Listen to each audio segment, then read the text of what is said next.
Hello, everyone, and welcome to another Tuesday evening here with us on our YouTube channel live lesson. We hope you guys are all well, had a great week, and now we can carry on and get smashing with where we left off, getting stronger in there's none else besides him. As you know, we're a part of B'nai Baruch, and if you're interested in the wisdom of Kabbalah, you can always go to Kabbalah.info and check it out. Also, if you want to learn with people who are like-minded all over the planet, probably somewhere in your country and your neighborhood too, you can always join the KABU Academy and trot along, as they say. Now, today we're going to carry on with There's None Else Besides Him and how we can strengthen ourselves with this principle. If you're new to the YouTube channel and you want to get a taste of what the wisdom of Kabbalah is, you can watch the previous lessons noted as semester 1, 2, 3. Okay, that'll give you a nice foundation. It's all free. Okay, so you can watch it, check it out, see how the wisdom of Kabbalah goes for you, works for you if you're new to the channel. All right. And for those of you who are in the club, let's say, okay, we can carry on as usual. All right. So let's go. Baal Islam, letter number 18. All right, this is the third excerpt we're following. One has no choice but to direct all the present and future moments to be offered and presented to his great name, right? His great name, obviously the Creator's, right? One who rejects a moment before him, for it is difficult, displays his folly openly. For all the worlds and all the times are not worthwhile for him, because the light of his face is not clothed in the changing times and occasions, although one's work certainly changes because of them. This is why, thanks to our Holy Fathers, faith and confidence above reason have been prepared for us, which one uses in the tougher times effortlessly and tirelessly. All right, so this is a short and sweet one. Let's go over it. One has no choice but to direct all the present and future moments to be offered and presented to his great name. So what does that mean? Well, the greatness of the Creator is his attribute of love and bestowal. Because with the Creator's love and bestowal, there's no return to him. So it's like pure, right?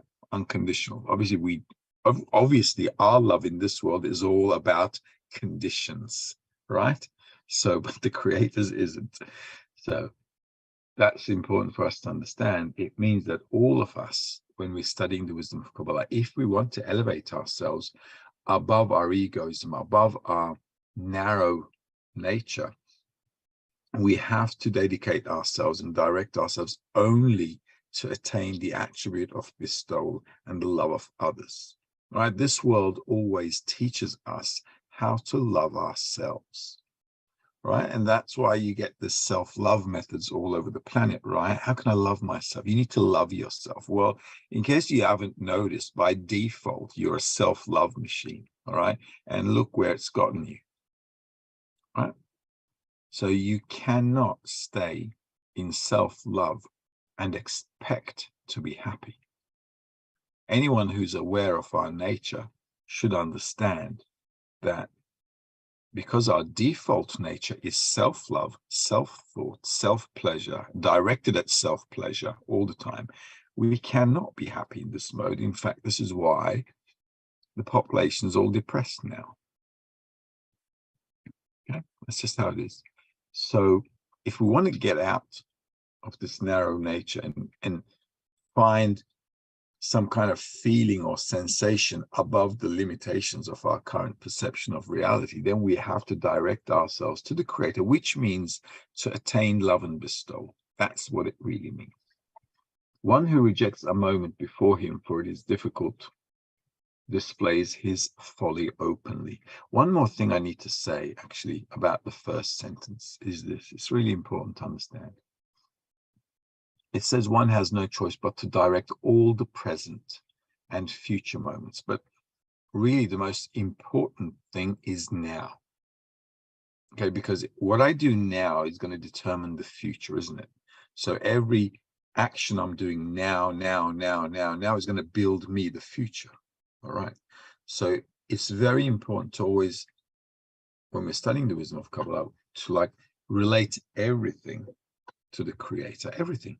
So we can just be directed in a flow all the time to the Creator. Obviously, all the time, every second of the day is a bit of a drama, okay? Because it's tough, innit? We've got daily life, we've got family, kids, career, job. Oh my God, you know, we're all over the shop during the day. I feel like, okay. But, all right, but what we need to do is to at least bring ourselves back every now and then during the day to really kind of like go over why we're trying to study or what we're trying to attain with the study. What is the purpose of my life? What am I really trying to get to in my life? Okay. And I really need to just go over this a few times during the day. Right. And if I keep doing that a few times during the day, a few times during the day, like, you know, we've got the morning lesson, the afternoon lesson, and the evening, if I, you know, get something done as well, great. I kind of like wake up with it. I'm like having my lunch with it, having my like dinner with it, and then I'm hitting the sack with it. Do you know what I mean? So it becomes like this, your routine, your daily routine becomes something where, although during the day I'm working, I got, you know, kids, boss, clients, or whatever, you're doing all kinds of things, right? But you're picking a time when you bring yourself back to a moment to clarify what is more important for you in life. And that's really what the Creator is looking for inside of us, to build importance, because He understands we need to get all this stuff done in corporeal reality, right? You know, we need to work, pay rent, mortgage, I don't know, got kids, school fees, all this kind of thing. Like all of a sudden you're in a swamp, okay? But despite all that, what do I really want to attain in life? We need to get back to that point. And that's really important to do it at the present moment, so I can build a future towards that. If I don't do it now, and the best time to do anything is now, okay, then I can't build the future. All right, and then I'll be like a leaf in the wind, all right, not knowing where I'm going to end up, okay? And that's not a good way to study. One who rejects a moment before him, which means that if I have an opportunity and I don't take it, or it is difficult because I feel like I can't be bothered. When it says difficult here, it means I can't be bothered. Okay, that's what it means. You know, we've got to talk 21st century language. Okay, it's difficult. It means it's not important. Can't be bothered to do that right now. Can somebody else do it? That kind of attitude displays his folly openly, which means I'm displaying my stupidity. Why? Because I see an opportunity, and the Creator is not just giving me the opportunity, He is showing it to me. He says, duh, okay, you got a situation here, take it.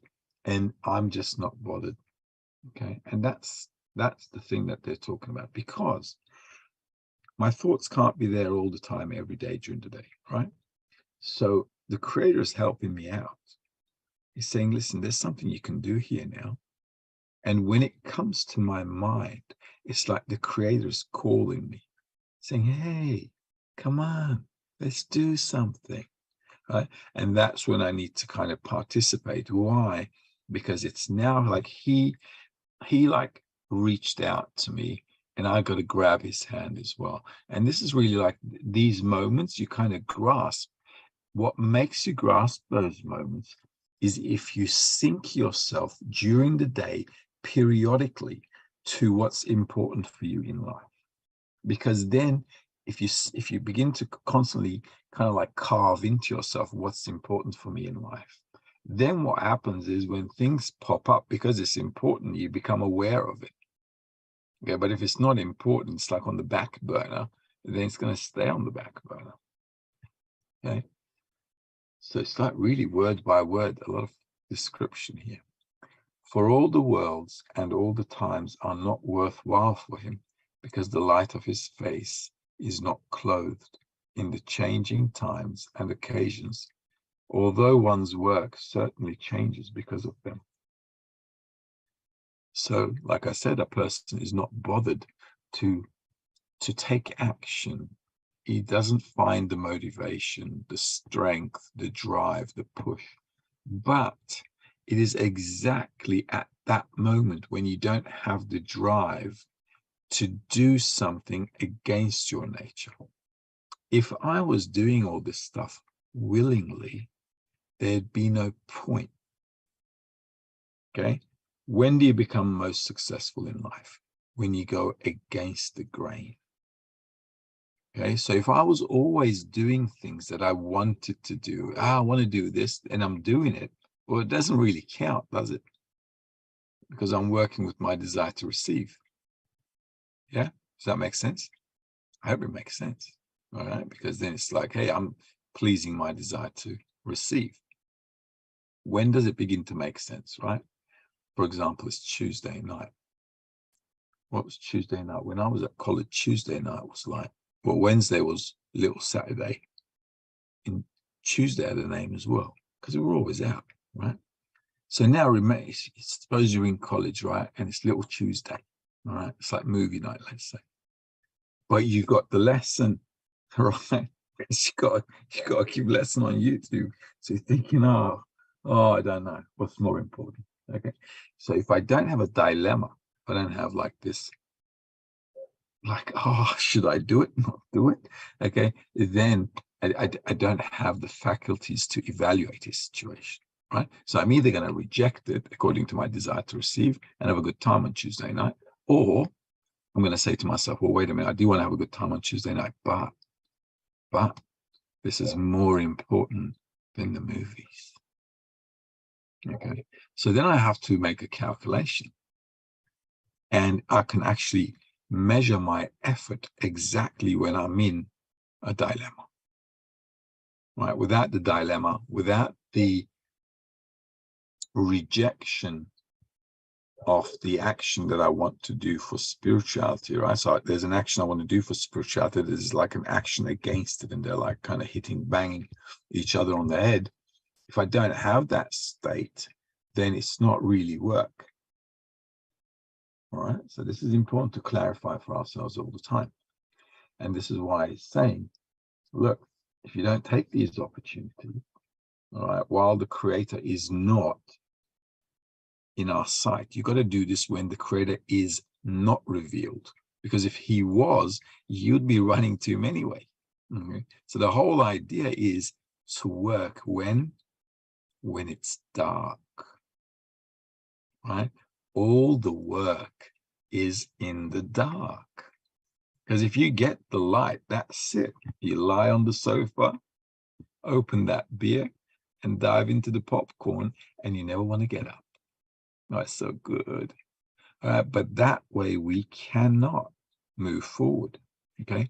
So the work has to be at a time when I'm like feeling like, oh, I just don't want to do this. I don't know. How am I going to get this done? I don't have the motivation, When I've got the complaints in me, it means I have an opportunity to think about what's important, to justify why I have to go against what I want to do. Do you know what I mean? Right? And that's the important thing. That's why it's darkness. We're feeling heavy about it. Okay. But that's the work. And then, especially when you're under that load and it's dark, you want to bring out the light. You want to get it done. That first step is the hardest. But once you take it, that's it. It's like the Creator makes the rest easy. And that's really interesting as well. He's just looking for that first step for you to take. And then the rest is like he's got you, right? It's like you pull your hand up and you're about to fall, bang, he gets it because you lifted your hand to hold him. And that was enough. Even if you didn't make it, he grabs you. And this is really important to understand. And this is where a lot of people make mistakes. Okay? Because they don't sit and think about what's important and why they're doing it. Right? That's the lack that we've got. We're not thinking about why we're doing these things and why it's important. Okay, so let's see what else.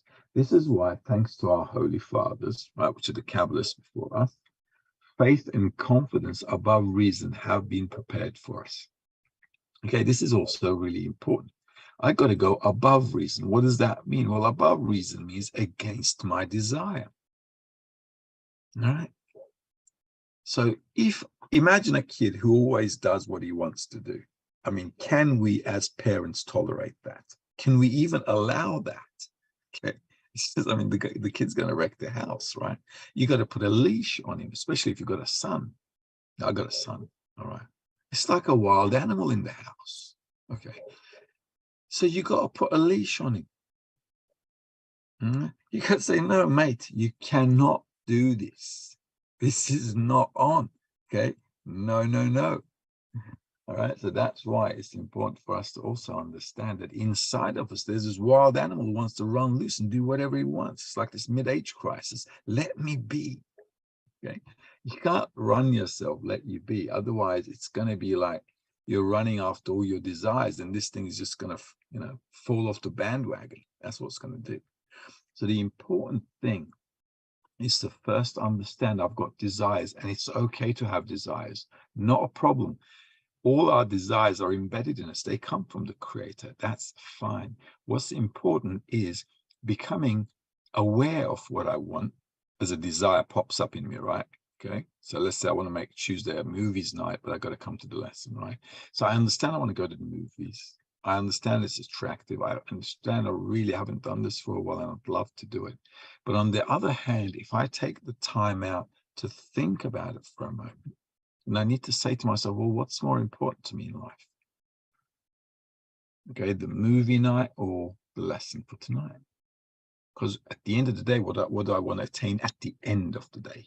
Not right now, but what am I going to do now to attain at the end of the day? So it's all about importance. And this is why going above reason is against my desire. I don't want to do it. Okay. That's what above reason is, to be above it. But if I have the right environment that tells me, listen, some things in life you got to do even if you don't want to do, right? Like going to work, but you do it, right? Because you're getting a big fat paycheck at the end of the month and you're thinking, yeah, that was worth it. Okay. So it's the same thing, even if it's egoistically like that. Okay.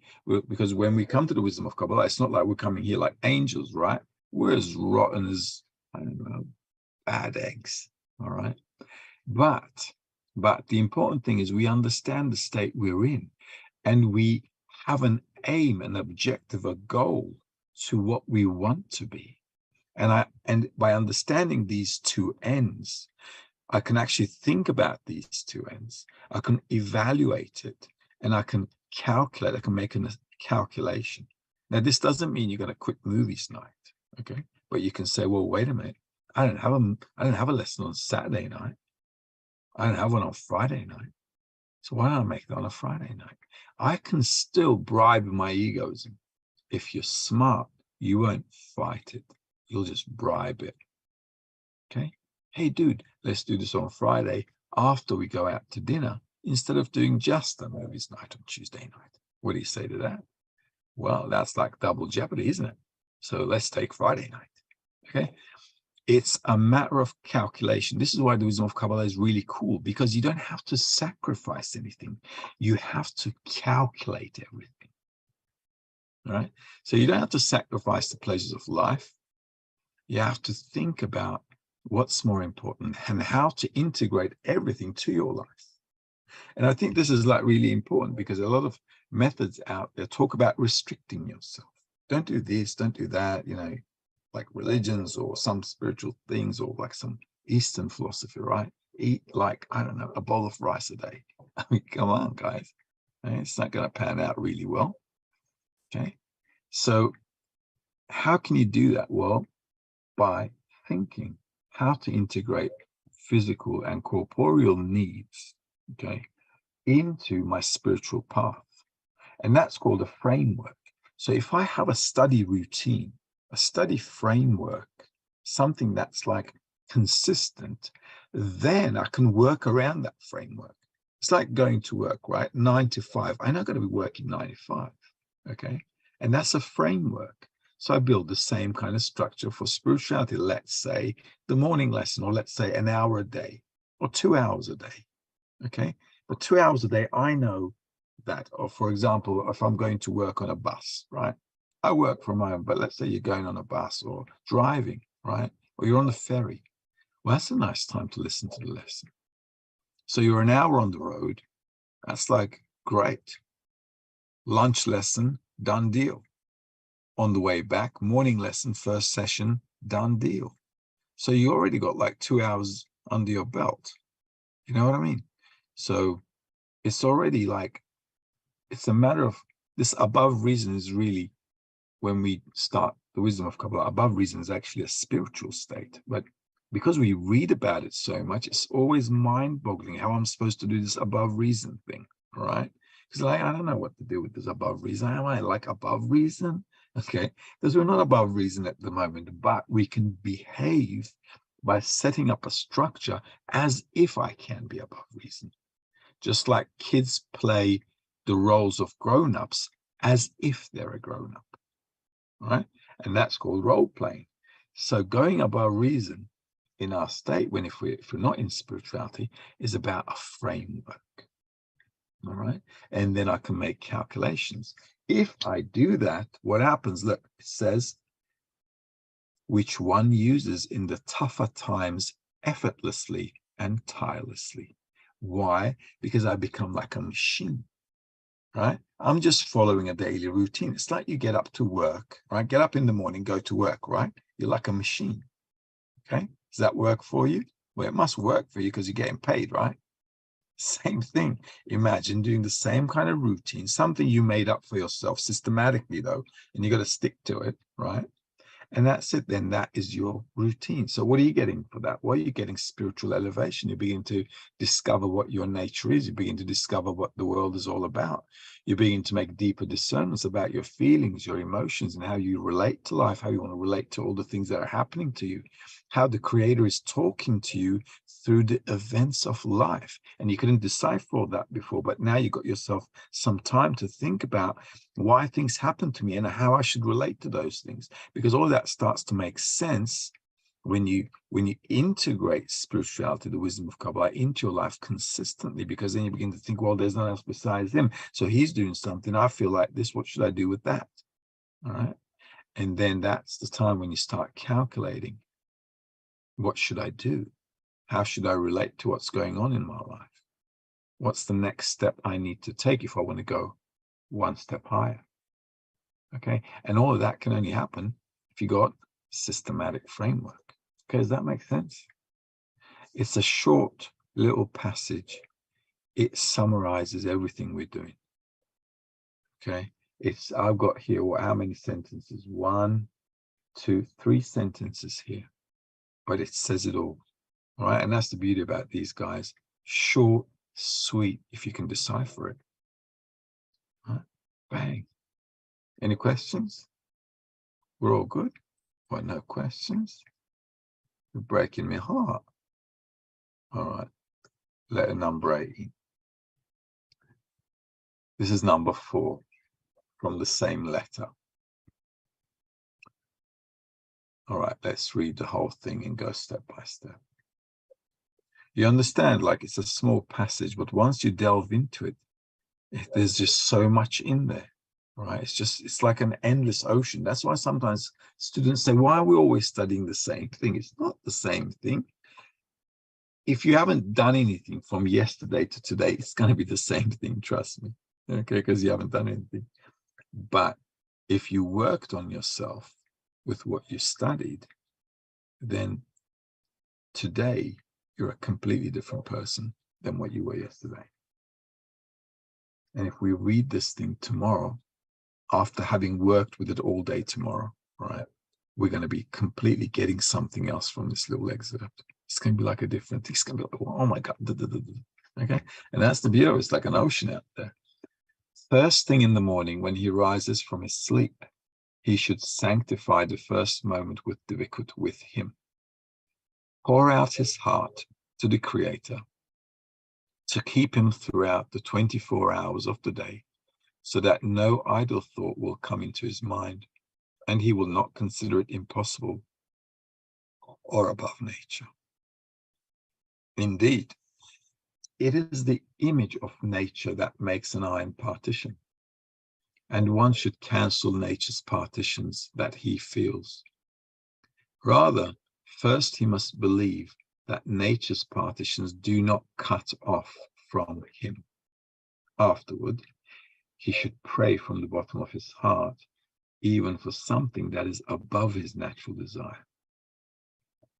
Understand this always, even when forms that are not of holiness traverse you, and they will instantly stop when you remember. See that you pour out your heart, that henceforth the Creator will save you from cessations of adhesion with him. Gradually, your heart will grow accustomed to the Creator and will yearn to adhere to him in truth, and the Lord's desire will succeed by you.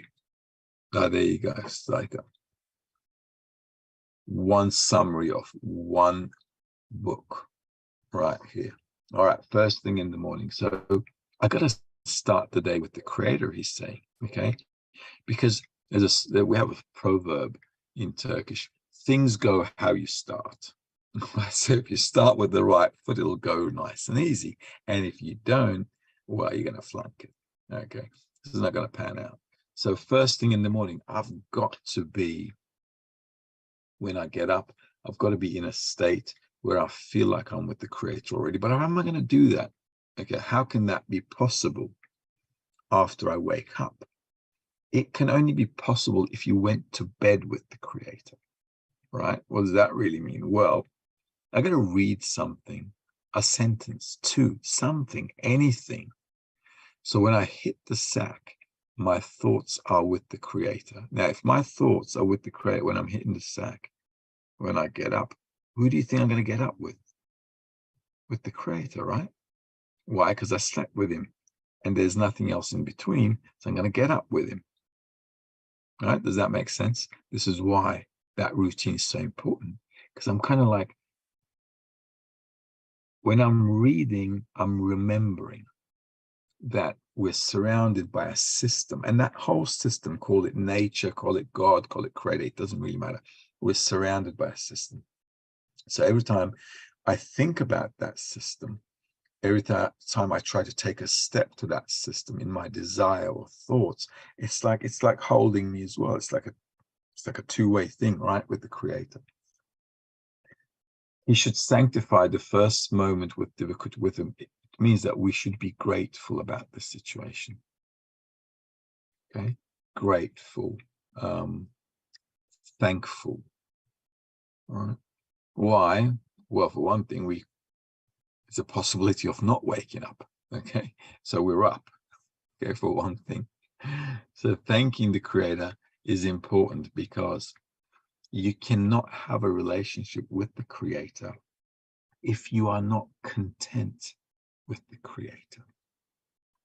So thanking for something is already a sign that you're happy on your path and you're happy in this partnership or relationship. If we're not happy, okay, we can't move forward towards the Creator. Okay, does that make sense? I cannot go to my loved one with a, oh, I hate this person. Okay, it's just not, it's like two opposite things. It's not, it can't happen. Okay. So what we have to do is very important. The first thing is to be grateful, to be thankful that we're on the path to attain something great. Okay. And that the Creator gave us that awakening as well. Because think about it, how many people really ask about the meaning of life? I mean, how many? Around me, I don't see many. I mean, I got the friends for sure. Yeah, in the group, everybody does. But in the corporate reality, everyone's like, I'm going to have some fun. Nobody's really asking, why am I living? What's the meaning of my life? What should I attain in life?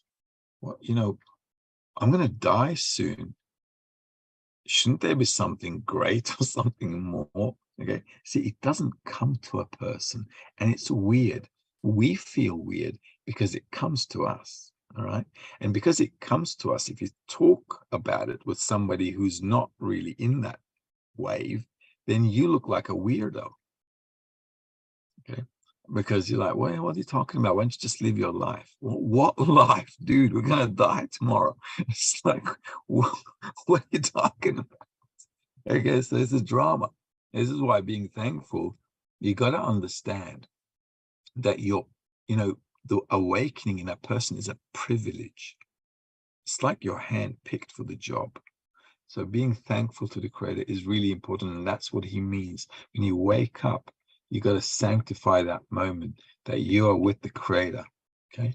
And pour out your heart. Thank you so much. You're trying to make something out of us. Thank you for that. And then you can get out and start the morning lesson, get smashing. Okay. Then what? So the Creator, to keep him throughout the 24 hours of the day. Okay, because we want to make sure we're in touch with the Creator. If I'm not, I can't always relate things to there's none else besides him. Okay. In order to be there 24 hours with the Creator, that's not going to happen in one day, is it? It's not. So this is why I talked about a routine just a minute ago. Even if I'm not thinking about the Creator all day, every day, if I set myself a routine, at least I'm thinking some part of the day about the Creator. Now, I can get to that 24 hours if I keep adding to my work, right? Adding to my work means internally. But how's that going to happen? That's only going to happen if I get stronger inside. What does that mean? If I want more, if I want to get more closer to the Creator. Otherwise, that can't happen either. Does that make sense? Because I can only think about something if I want it a lot. Okay, so think about a desire that you've got something you really, really want. You can't get it out of your head. It's about to drive you crazy. Okay, so the Creator, in order for us to at least, if we want to get to that 24 hours, we need to at least put him into our thoughts, intentions, direction, the meaning of life, at least a few times during the day. And that's important. So as I do that, I'm building my desire for the Creator, my desire for spirituality, my desire for love and bestowal of others. And the more I do it, the frequency is going to increase, isn't it? Because the more I do something, I begin to, feel it more. I begin to be connected to it more. That's why. Okay. And then what does it say? That no idle thought will come into his mind, and he will not consider it impossible or above nature. Because once it's like being in love for the first time, right? You just can't forget about them. I want to get some sleep. I can't. Why? I'm in love. Okay. So it's something like that, right? And that's how it is. So it's not impossible, because we experience stuff like this in life, don't we? I mean, we have corporeal experiences like that. Or if you're going to buy your dream house, okay, let's say, you just can't stop thinking about, I'm going to do this, and I do that, and then da. And then all of a sudden you're consumed, all right, with that thought. Well, same with the Creator. we constantly like focus on him as much as we can. We start a few times a day, reading this, here and that, having a cup of coffee, a coffee break, 15 minutes, I'm reading a little bit of Shamati. And I'm thinking, oh yeah, me, the creator, there's none else besides him. But he's good, that does good. Well, okay. And then I go back to work. And then all of a sudden, the things that happen to me turn into this relationship with the creator because I just read about it. Okay, so I'm just turning life into a relationship with it. Then I can kind of relate to things better, and I'm a bit more relaxed as well. Well, things are coming from the creator. I've got to take care of them anyway. Let's just run the routine. And then you don't feel like your boss has a bad day and he's spanking you for it. Okay, simply because you got now a different relationship with life. It's you and the events with life being some kind of a language between you and the creator. Okay, and then as you work more and more, then you begin to decipher the language. Okay, so then events happen, and then you can find the right way to relate back. So it's like playing tennis. The creator's hitting the ball, coming to your court, and then you know how to hit it, where to hit it, what to do with it. Okay? And then you got this smooth game between you and the creator. And this is why it's not impossible. It's a matter of practice. Okay, so we just got to practice it. Indeed, it is the image of nature that makes an iron partition. Okay, what does that mean? Well, our nature, self-love, self-thought, self-consideration, that's the iron partition. All right, everything that separates me from the creator is me thinking about mini-me. Right? And one should cancel nature's partitions that he feels. So I need to come to this. Now I need to first of all move, right? I need to start working. And as I move and I start making that motion, things inside of me should pop up that distract me from the path. Okay, great. That's not a bad thing. That's a good thing, because now I begin to see what's trying to separate me from my objective. If I see that, I can then say, okay, you know what? I need to make an adjustment here. I need to make an adjustment there. If I don't see it, I've got no work to do. And this is why sometimes friends are like complaining about the work, because they're saying, well, listen, I'm trying to get to the creator, and the whole kind of everything is coming on top of me, one after the other. Bang, bang, bang. I can't like breathe. Okay. Because you're not relating to the situation like you should be. And if you were relating to the situation like you should be, it would be like a pleasurable tennis match. Okay. You're running, he's running, and everybody's like cheering. Woo! And that's the whole idea. So when you're getting in those stressful moments, when you think like you can't get out of a situation, or life is pressing you from all over, then the important thing to understand here is, well, maybe I need to change the way I look at things a little bit. Life is not going to change. You got to change. So by taking on this new approach, this new perspective, I can begin to see, if I want to go towards love and bestowal and work in that direction, I should see inside of me what is against the love of others. And when I see them, I can get rid of them. Why? Because if I feel like inside of me there is a trait which is an obstacle to what I want to attain, I don't mind getting rid of it, because I've got a goal, right? And if every day I'm clarifying my goal, if every day I'm thinking like, well, I've got to attain this is what I'm going to do, right? So I'm moving in that direction. So I think, I put an intention, right? I put an intention, which means what do I want to do and why do I want to do? Why do I want to do it for? Then I take action. After I take the action, I should see things that are failing me or are likely to fail me on the path. Okay? Then I can think about how to eliminate them. But if I don't, if I don't have an intention, a goal, and if I don't take action, then these two are never going to come out, and I'm never going to be able to do anything about it. And life will go on as the 99% complain usual. Right? So if I want to change that usual routine and everything that I want to, go towards the goal, I have to take action. And this is the only way to see what the I in partitions are. Rather, first he must believe that nature's partitions do not cut off from him. So I have to understand that my nature is not really cutting me off from the Creator, but my nature then becomes a leverage, doesn't it? It becomes a tool. Then I can say to myself, I've got to sharpen this tool. I've got to not use this tool, okay? I've got to be a little bit careful with this tool. Why? Because all these traits are coming out. So I'm kind of clarifying my nature. I'm saying, Mutlu, you shouldn't do that. Okay. Mutlu, this is good for the path. I can do that one.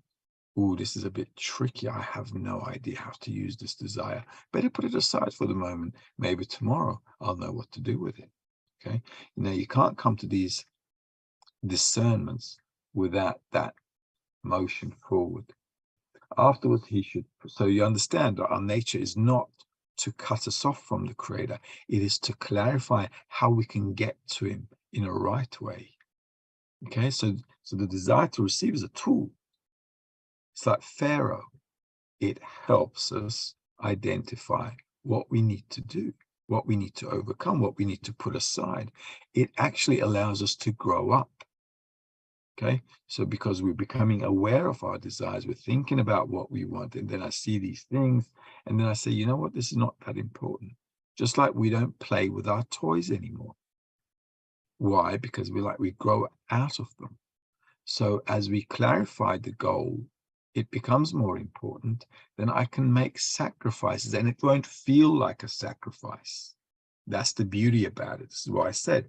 If you make the right calculation, it shouldn't feel like you're sacrificing anything.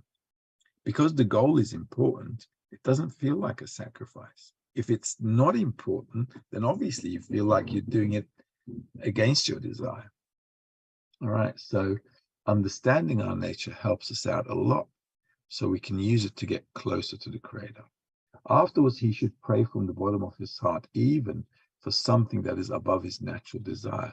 Well, because now that I've seen exactly what part of my nature is kind of like stalling me or stopping me, now I can say, well, listen, I can say it to the Creator, right? You got to pray to the Creator.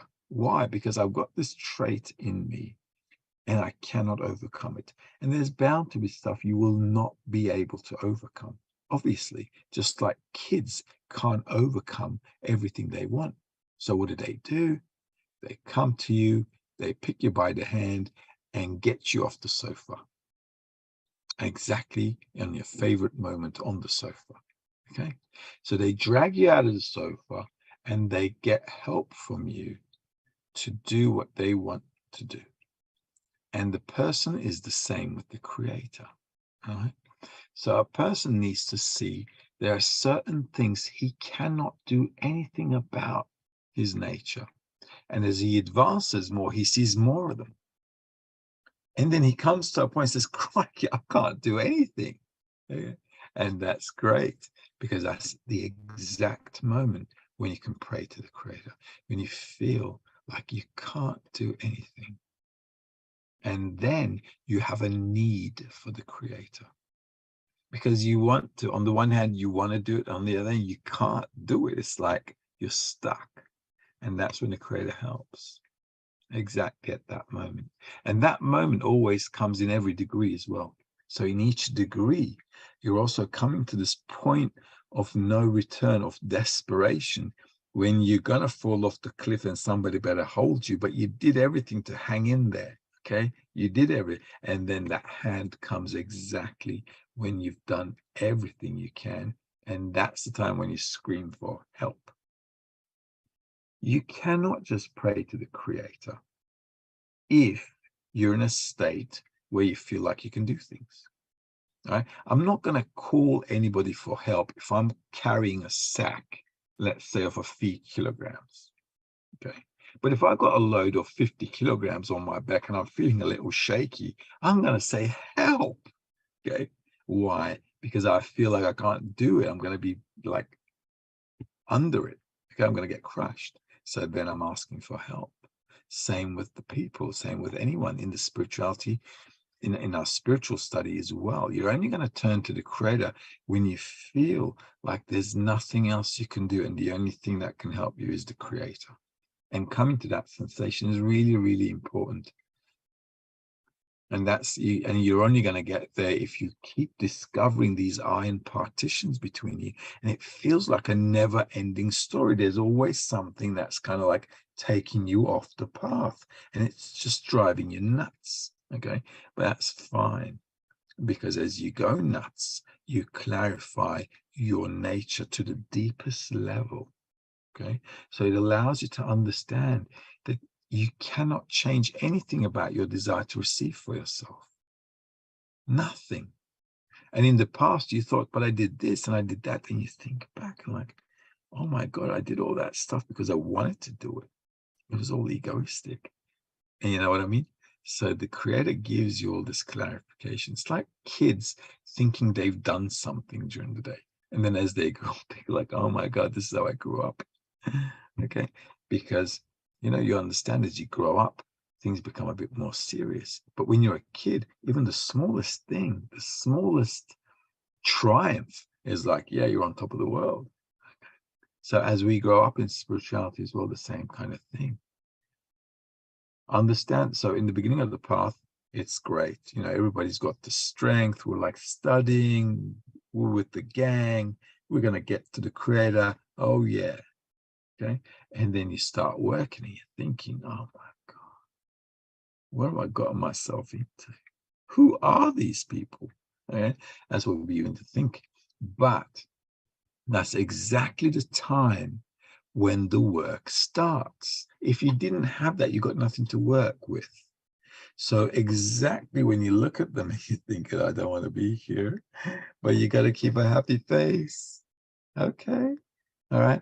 And then you're thinking, oh, God, inside you're wrecked. On the outside, you're like a clown. It's like you're being ripped in two.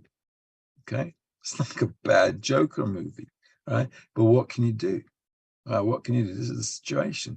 So that's the time when you understand that inside your heart is just not willing to do that.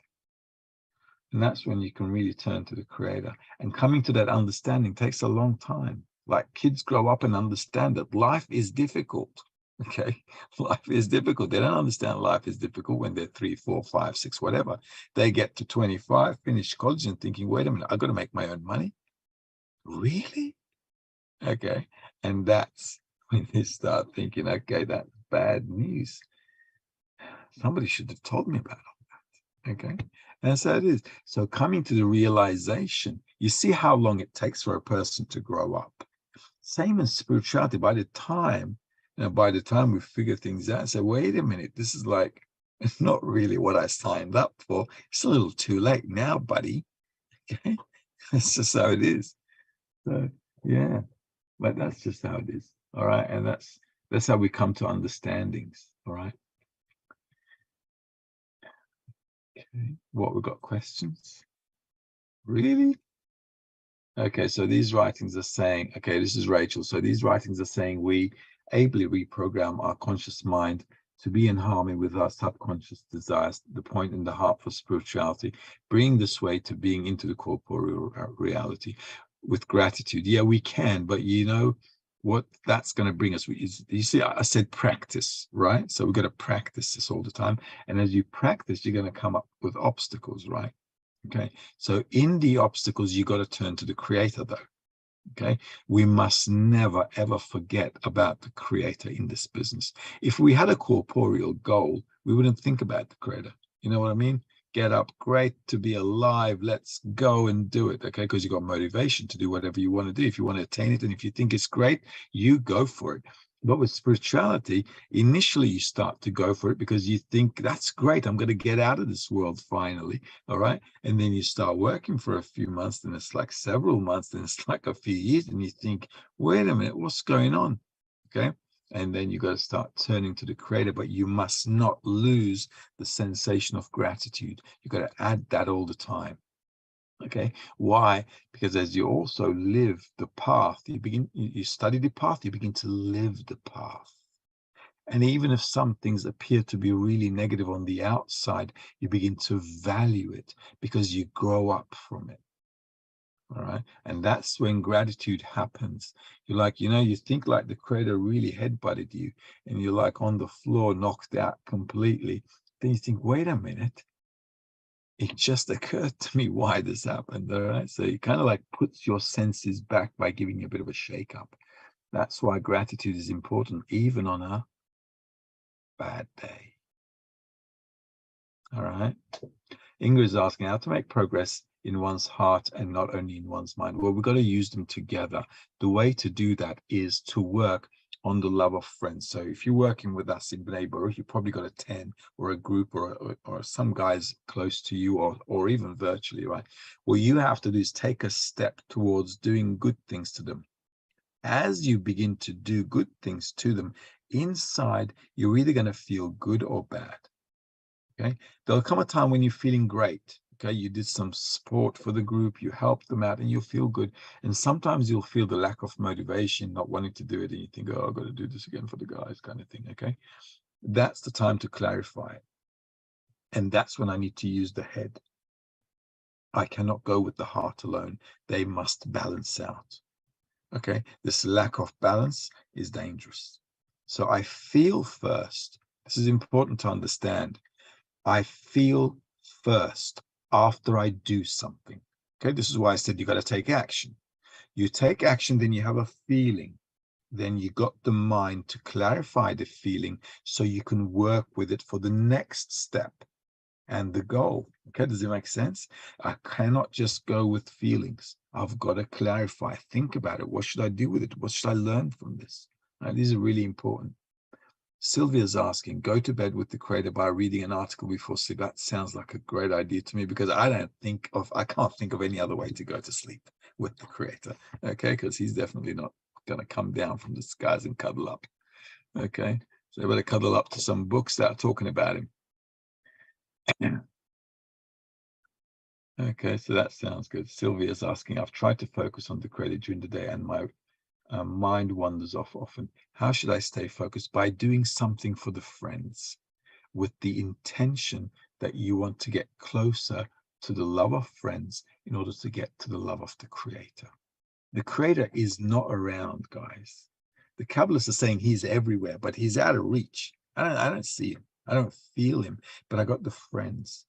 If I feel responsibility towards them, if I want to do something to help them, then that is great. Because even the Creator is not there, but I can treat them like the Creator. Okay, because what does it mean, right? What does it mean to be with the Creator? To be with the Creator means that I am actually living in the same attribute of love and bestowal like the Creator is living. That's what it means to be with the Creator. It's not like us holding hands. Okay, it's not going to be like that. Being with the Creator means I can love like Him. I can bestow like Him. So if you want to be with the Creator, you got to be with the friends, and you got to do good things to the friends. Does that make sense? Okay, great. So focus on the friends. Ingrid, why do these texts help us attain the Creator and others not? Well, what others not? Kabbalistic texts are aimed at one thing, attaining the Creator. They don't talk about anything else. The wisdom of Kabbalah talks about one thing, how you are going to get to the purpose of your life, which is to attain the Creator. What does that mean? To exist in reality like the Creator. All right? That's the whole idea. And they don't talk about anything else. Every other book, I don't know what books you mean. Issachar is asking, are these iron partitions depicted as distances in the 10? That's right.